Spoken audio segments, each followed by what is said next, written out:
Contra a cultura. O Evangelho clama pelo diferente. 3, 2, 1, gravando. Começando mais um Contra a Cultura, chegando aqui para você na Rádio Novo Tempo. É sempre uma alegria imensa ter a sua companhia conosco para estudarmos a Bíblia, para falarmos, conversarmos, papearmos aqui de um jeito descontraído dos grandes temas da Palavra de Deus. Nós estamos aqui numa série toda especial chamada Campanha de Sabotagem, falando sobre temas relacionados ao testemunho, à pregação do Evangelho. A gente falou um pouco aqui no começo sobre o que é ser uma testemunha de verdade. E aí a Mayara está de volta aqui com a gente, né? Depois de alguns episódios, para poder começar a pousar esse avião aqui. Mayara, seja muito bem-vinda mais uma vez. Valeu, amiguinho. De volta, né? Ao Contra. Mayara, hoje a gente vai falar um pouco sobre a necessidade de falar da verdade. Não necessariamente a verdade, mas falar da verdade para as outras pessoas, né? E olha que esse assunto de falar da verdade, ou falar a verdade também, né? Que são duas coisas que parecem sinônimas, mas nem sempre são, né? A gente vai perceber aí pela Bíblia que ela é desafiadora e não pode ser feita de qualquer jeito, né? Ah, tem um jeito certo para falar a verdade? Tem um jeitinho certo, né? Eu não sei se você conhece os super sinceros da vida, né? Mas a gente precisa trabalhar um pouco essa questão para não acabar transformando algo que é bom em algo ruim. E como você disse aí, a verdade é uma coisa que tem que fazer parte de todo aquele que está nessa campanha de sabotagem contra o reino das trevas, né? Uhum. E porque, de acordo com o que o próprio mestre disse, né? A verdade que liberta. Então, se é a verdade que liberta, ela precisa ser dita, né? Quando a gente falou aqui sobre a campanha de sabotagem, o que é a campanha de sabotagem? É um reino usando seus métodos, sua filosofia, seus princípios para sabotar por dentro o outro reino, que usa outros métodos e outras formas de se governar. Se a gente leva adiante a expansão do reino de Deus, usando os métodos, a metodologia, a filosofia do reino inimigo, nós estamos, na verdade, sabotando o reino de Deus. E não o reino que a gente está tentando destronar.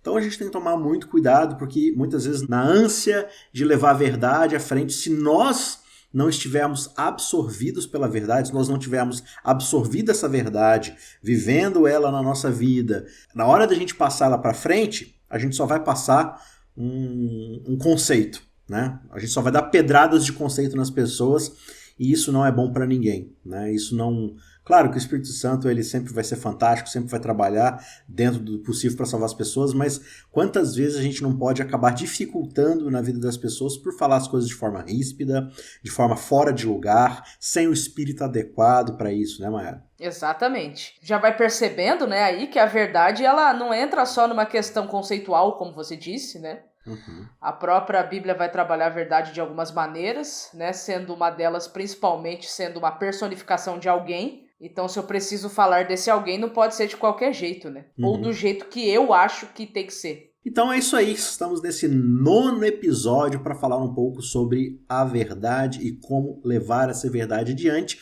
Antes da gente cair de cabeça nesse assunto aqui que é muito legal, eu quero convidar você para mais uma vez, você que está ouvindo a gente aí na rádio, no podcast, se você puder, tira um tempinho aí e vai lá no YouTube. Compartilha lá o vídeo, se inscreve no canal, para o que você está fazendo agora, se puder. Se inscreva no canal, é muito importante porque você entrar no nosso canal, você participar lá, comentar, curtir, compartilhar, faz com que o vídeo ganhe relevância e vá adiante. Ele apareça, por exemplo, na linha, quando as pessoas estão lá no seu celular, ou na internet, né? Elas estão lá procurando o que assistir, o vídeo vai aparecer com mais relevância e outras pessoas vão notar que o vídeo existe e vão poder também encontrar esse tema que a gente prepara com todo o carinho, que a gente leva aí o tempo que for necessário para gravar, para levar até você. Então, se for possível, dá essa força lá pra gente. E você vai encontrar lá também material exclusivo. Está tendo aí alguns conteúdos extras que a gente está colocando lá, alguns sermões, algumas séries especiais. Inclusive está rolando aí, em breve vai aparecer a 3ª parte de uma série toda especial que a gente está falando sobre mundanismo, sobre a guerra dos tronos, o que é o mundanismo, como é que você luta contra o mundanismo, como é que você evita ser um mundano. Tá bem legal essa série, então você só vai encontrar se você for lá no nosso canal Cristãos Cansados, tá bom? Fica aí o nosso convite e vai ser um prazer ver você por lá, beleza? Mayara Costa, a gente vive uma época muito louca. Esse tipo de comportamento humano não é uma coisa da modernidade, não é algo novo. Eu estava assistindo um seriado esses dias na Netflix falando sobre o julgamento de um cara que todos acham que cometeu o crime, tudo indicava que sim, mas obviamente precisa se haver um julgamento. E é legal porque isso aconteceu há um tempo razoável atrás, onde a internet era um negócio muito difícil de se acessar, estava longe ainda de ter as redes sociais, de ter esse tipo de coisa, né? Agora é interessante como é que a série vai mostrando a reação das pessoas, da população, nos jornais, nas revistas, na TV, na rádio, e elas já têm ali suas preconcepções do que aconteceu, mesmo antes do julgamento acabar e tudo mais. Então elas começam a conversar entre elas nos bares, nos estabelecimentos, ali na escola, os alunos conversando, na rua, nas praças e tal. E elas começam a falar, não, porque ele fez isso, e por causa disso, não, porque a esposa dele mereceu, porque ela era assim, assim, assim. Tipo assim, era uma pessoa famosa, proeminente na sociedade, então assim, todo mundo acha que tem o direito de já sair falando tudo que pensa e tal. Então, esse tipo de comportamento, ele sempre existiu. Você pode voltar o quanto você quiser na história, ele existe. Essa coisa de você ser incisivo nas suas opiniões, de você levar... Agora, a rede social, ela colocou isso tudo junto, com uma exposição muito mais exponencial do que a gente tinha antes, né? Então, assim, o cristão, ele tem que ter cuidado com esse tipo de armadilha, porque muitas vezes a gente entra nessa espiral e na rede social, que poderia ser uma ótima ferramenta pra gente levar o amor de Jesus adiante, a gente acaba usando como uma arma, né? Pois é, amigo, o que eu tenho visto bastante isso também, e é interessante como na rede social o pessoal fica valente, né? Dá pra comparar a rede social com álcool, né? Por que eu falo isso, né? Tem gente que quando bebe, né, fica descontraído, né? Sabe, pessoa que é muito tímida? Tem gente que quando é muito tímido e bebe, fica descontraído. Aí tem coragem de falar coisas que não teria coragem naturalmente de falar se não estivesse sob efeito de entorpecente ou de álcool, por exemplo, né? Por que eu tô fazendo essa comparação? Porque a rede social, para muitos, é isso. Se transformou num desinibidor quase natural. Então, o que a pessoa não tem coragem de falar na face de outra pessoa, atrás da tela de um celular, de um tablet ou de um computador, ela ganha voz, ela ganha força, e o que mais me assusta, ela ganha PhD, né? Porque é impressionante como na rede social todo mundo sabe de tudo, e com uma vastidão, assim, uma profundidade rasa igual um pires, mas sabe de tudo, né? E o pior de tudo não é isso. O pior de tudo, não tem problema você querer falar de tudo. É um direito seu. Mas o que me assusta é a forma como as coisas são trabalhadas nas redes sociais. A falta de sensibilidade, muitas vezes. Sim, né? E eu acho engraçado que quanto menos caracteres você tem de espaço para poder usar, parece que mais confusão se cria. Pelo menos é a sensação que eu tenho. Parece que mais confusão se cria na ideia que você está querendo transmitir. Exato. Às vezes, pelo pouco espaço de caractere que você tem, você solta alguma coisa no Twitter que fica, às vezes, mal interpretado pela limitação de espaço e, às vezes, até de tempo. E, às vezes, parece que as pessoas também fazem muito proveito disso. E, às vezes, até de má fé. Só para causar mesmo, só para trazer confusão. Antigamente, né? Você volta para a época da Grécia...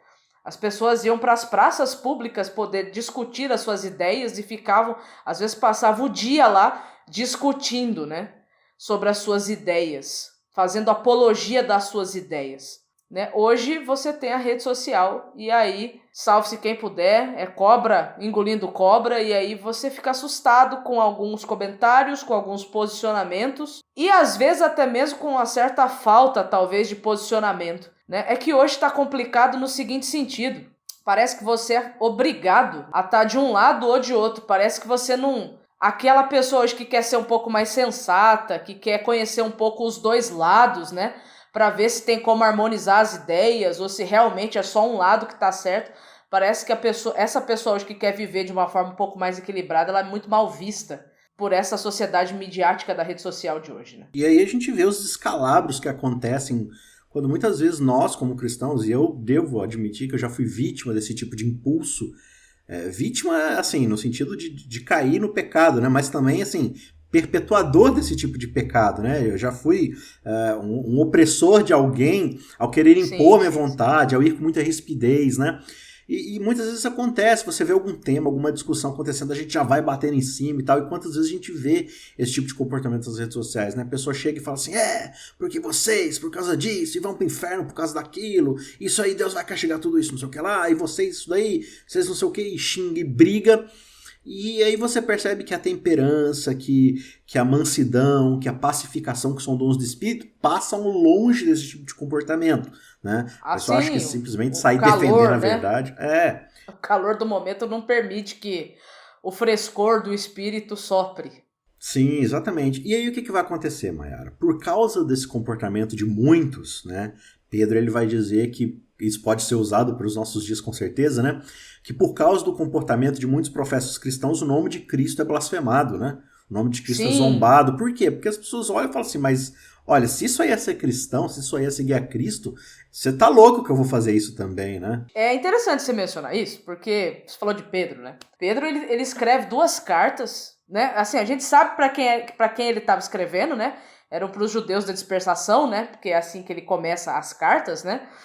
Mas eram ali para judeus que já haviam conhecido Jesus, né? Que já haviam se entregado à fé cristã. E o que eu acho mais interessante nas epístolas é que elas foram escritas, por mais que elas comecem de um jeito bem fofo, meigo às vezes, elas foram escritas para resolver problema. Uhum. Esse é o objetivo das epístolas, resolver problema. Eles estavam tendo problemas ou com comunidades ou com pessoas, e foi escrito justamente para prevenir, para prevenção desses problemas, para resolução desses problemas. E é interessante que Pedro, ele fala sobre a questão da pedra viva e da nação santa, trazendo aí o resgate do projeto da redenção divina, né? Deus querer novamente nos tornar um reino de sacerdotes, porque foi para isso que o ser humano foi criado, né? Para ter ali a realeza e o sacerdócio, né? Conforme lá no Éden. E aí ele vai explicar como é que você exerce reino e sacerdócio nas mais diferentes campos de atuação da vida, ali na carta dele, na primeira, né? Uhum. Ele vai falar sobre o que é uma vida cristã exemplar, e aí ele vai falar, né? Como é que você segue o exemplo de Cristo? Com o patrão, com o esposo, com a esposa e no relacionamento interpessoal. E aí que é interessante, porque esse trecho aqui, eu dou uma lidinha nisso aqui e falo, oh meu Deus, estamos longe. Estamos um pouquinho longe. Qualquer pessoa que se julga boa o suficiente para ter aprovação divina não está lendo a Bíblia com dedicação suficiente. Ah, não tá não. A leitura tá equivocada. Tá precisando reajustar. Mas situa a gente aí então, a gente que está acompanhando aí o programa. Sim. Estamos em Pedro. Onde estamos em Pedro? Nós vamos ler aqui 1 Pedro 3. O ideal, gente, para você que for ler a carta, leia a carta numa tacada só, tá? Uhum. Porque carta a gente não divide em capítulo, certo? Só tá dividido em capítulo aqui para fim didático, ou nem sei se é para fim didático, enfim, tá dividido em capítulo, ok? Mas leia tudo de uma vez para você poder entender qual é o conteúdo da carta. Mas a gente vai fazer a leitura aqui a partir do verso 13 do capítulo 3. Uhum. E vamos aí até o verso 18, né? Sim. Porque tem uns conselhos interessantes. Lembrando que esses conselhos são para pessoas. Só relembrar, tá? Eu vou ler um texto antes da gente ir para esses outros textos aqui. Uhum. Que as pessoas que Pedro está escrevendo são as pessoas de 1 Pedro 2,9. Geração eleita, sacerdócio real, nação santa, povo de propriedade exclusiva de Deus, que proclama as virtudes daquele que os chamou das trevas para sua maravilhosa luz. Olha só. Então, se você se considera todas essas coisas, precisa atentar para essas próximas palavras aqui, porque o bastão, né, a bola, foi passada para você de proclamar as virtudes daquele que um dia te tirou lá das trevas e te trouxe para a luz, certo? Sim. Então aqui ele vai começar a trabalhar essas virtudes, né? A partir do verso 13 ele vai dizer assim, ó: quem há de maltratá-los, se vocês forem zelosos na prática do bem? Então já começa com um conselhinho, né? Se nós temos que ser zelosos em relação a alguma coisa, a gente tem que ser zeloso na prática do bem, né? Esse é o nosso primeiro objeto de zelo. Praticar o bem, né? E aí o 14 diz assim: mas mesmo que venham a sofrer por causa da justiça, e a justiça aqui equivale ao praticar o bem, então ser justo aqui é praticar o bem, né? De acordo com o contexto, vocês são bem-aventurados. E aí ele diz: não tenham medo das ameaças, nem fiquem angustiados, pelo contrário, santifiquem a Cristo como Senhor no seu coração, estando sempre preparados para responder a todo aquele que pedir razão da esperança que vocês têm. Isso é bem importante frisar. Lê esse pedaço de novo pra gente. Que ele diz assim, né? Santifiquem a Cristo como Senhor no seu coração, Uhum. estando sempre preparados para responder a todo aquele que pedir a razão da esperança que vocês têm. Então vamos lá. Eu preciso, como cristão, como sacerdócio real, separado por Deus, de dar a razão da minha fé para as pessoas.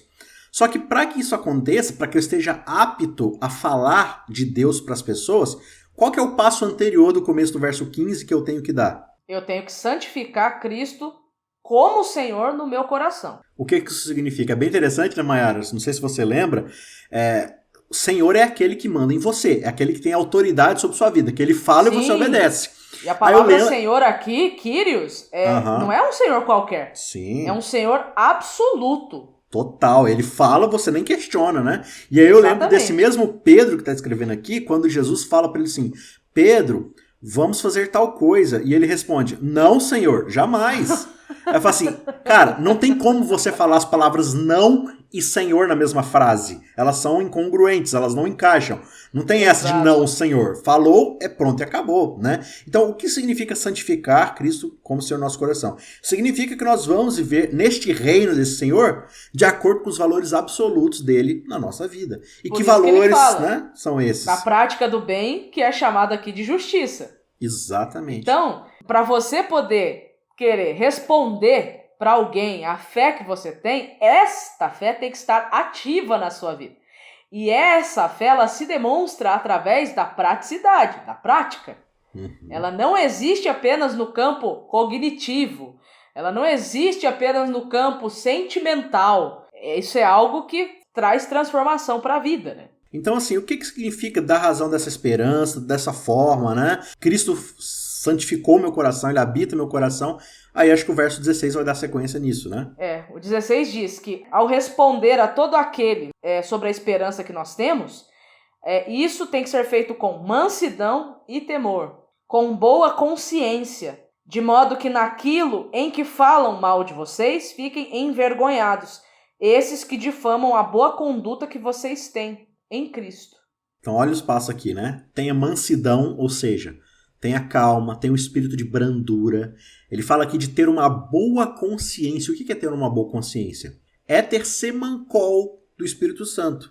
É você ter a percepção das coisas. É você olhar e falar assim, cara, como é que eu posso fazer isso aqui com o melhor proveito possível, sem ser impetuoso, sem ir com os dois pés no peito, como diz a gíria popular, entendeu? Sem já querer ir... exato. Então, assim, viu uma coisa no Facebook que você quer dar sua opinião, que você quer abordar uma pessoa, exortar, falar de alguma coisa. Olha, como é que eu posso fazer isso com o maior espírito cristão de brandura, de paciência, de mansidão, visando a edificação dessa pessoa? E não assim, vou provar que eu estou certo. Vou mostrar como é que o meu argumento é superior, né? E aí, esse passo aqui que ele fala que as pessoas devem ficar envergonhadas de falar mal de vocês, na verdade não acontece, porque elas falam mal de vocês, ou falam mal da gente, com muita boa razão. E aí, aqui me lembra até uma das bem-aventuranças, né? Se alguém tiver que falar alguma coisa de você, que seja com mentira. Exato. Que mentindo, né? Difamem vocês, né? Então é bem semelhante ao que está acontecendo aqui, né? Isso, e aí ele diz no verso 17, né? Porque se for a vontade de Deus, melhor é a gente sofrer por praticar o bem do que praticar o mal. Porque se a gente sofre praticando o mal, a gente sofre como consequência das nossas ações, né? Exatamente. E aí ele vai dar o exemplo de Cristo nos versos que se seguem e fala assim, olha, Cristo ele sofreu por fazer o bem ou por fazer o mal? Ele sofreu por fazer o bem. E esse sofrimento que ele teve ao fazer o bem serviu para justificar toda a humanidade, para salvar a humanidade, dar a possibilidade da humanidade ser salva, né? Então, é necessário, Mayara, a gente falar a verdade. É necessário a gente falar da razão da nossa fé, a gente mostrar para as pessoas que existe pecado no mundo, que nem toda ação do ser humano é aceitável, que existem certos comportamentos que são prejudiciais a nível pessoal, a nível comunitário, a nível, né, da nação, nos relacionamentos e tal. Isso é necessário, mas existe todo um espírito que deve ser usado, que deve estar embebido na nossa vida para a gente poder fazer esse tipo de coisa, né? E aí eu fico vendo, Mayara, antes de você complementar aí, que quando a gente vai para a internet, a gente vê justamente pessoas não falando assim, nossa, que vergonha eu tenho porque eu falei mal dos cristãos. Não, você vê não só pessoas não crentes, né, falando, olha, esses cristãos são tudo fundamentalistas, radicais, extrema-direita. A gente tem que ter cuidado a dizer, isso aqui é o cristianismo, isso aqui é o espírito de um cristão verdadeiro, olha como é que ele defende esses valores cristãos. Calma. Não é assim que um cristão deve agir. Então, por um lado, você tem os não crentes agindo dessa forma, por outro, você tem crentes que deveriam estar empenhados em levar a verdade, falando assim, eu nem gosto disso daí, eu não gosto de falar da verdade, eu prefiro ficar quieto no meu cantinho, né? Eu prefiro não pregar, eu preciso não proclamar o evangelho, eu prefiro não exortar as pessoas. Esse negócio de apologética, isso aí só dá briga, isso aí é só dar orgulho para as pessoas, né? Para elas se mostrarem. Então é melhor eu guardar aqui, esse negócio de apologética não serve para ninguém, não serve para exortar as pessoas, não, só serve para brigar, só serve para mostrar. E aí a gente pega ferramentas que são extremamente relevantes para o evangelho e a gente descarta. Né? E aí a gente vive esse cristianismo amputado, este cristianismo cotoco, que na verdade não serve para absolutamente nada, né? A defesa racional da fé cristã, que é chamado de apologética, né? Ela faz parte da vida de quem é cristão.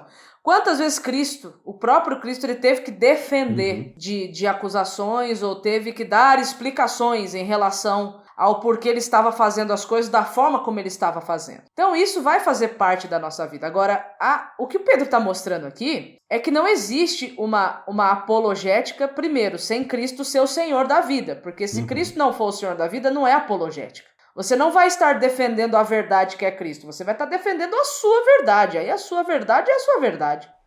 Aí você vai usar os seus métodos. A melhor maneira de apresentar as pessoas, né, a Cristo, as virtudes de Cristo, é seguindo o próprio exemplo que ele deixou. Então, até mesmo quando ele precisava exortar, quando ele precisava repreender, quando ele precisava corrigir, como é que ele fazia? Esse é o nosso maior exemplo. É o próprio exemplo de Cristo. Cristo nunca deixou de exortar, Cristo nunca deixou de corrigir, Cristo nunca deixou de apontar o que estava errado, mas qual era a forma que ele fazia? Então, a forma de Cristo tem que ser a nossa forma, né? Ele é o nosso maior exemplo, né, de defesa da fé. E é por isso que quando você vai ver os apóstolos, e os apóstolos são excelentes apologistas, mas você percebe o Espírito de Deus agindo em cada um deles, né?